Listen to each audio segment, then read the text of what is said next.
স্বামীজি বলছেন সবসময় have a very high aim in life. বলছেন তোমার যেটা নিজের আদর্শ, follow your own highest ideal, that is the quickest road to progress. নিজের যেটা আদর্শ, তোমার অনেক আদর্শ থাকতে পারে জীবনে।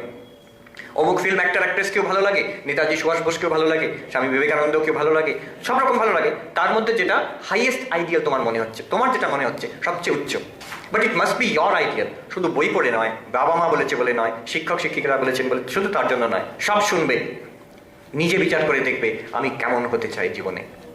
It's never too late to begin. সবসময় জানো, যদি কেউ নিজেকে প্রশ্ন করে আমি কেমন হতে চাচ্ছি, কোন দিকে এগোচ্ছি, যাতে মন পরিষ্কার একটা জবাব দিতে পারে, হ্যাঁ আমার এই আদর্শ, আমি এই দিকে যাচ্ছি। ট্যাক্সিতে উঠেছি, নিশ্চয়ই সবাই বলতে পারবে, যে কেউ ট্যাক্সিতে বসেছে, যদি ট্যাক্সি থামিয়ে জিজ্ঞেস করা হয় কোথায় যাচ্ছেন আপনি, সঙ্গে সঙ্গে বলতে পারবে অমুক জায়গায় যাচ্ছি। ঠিক তেমনই আমাদের জীবনে একটি আদর্শ থাকা চাই, and let it be a noble ideal, a very high and noble ideal.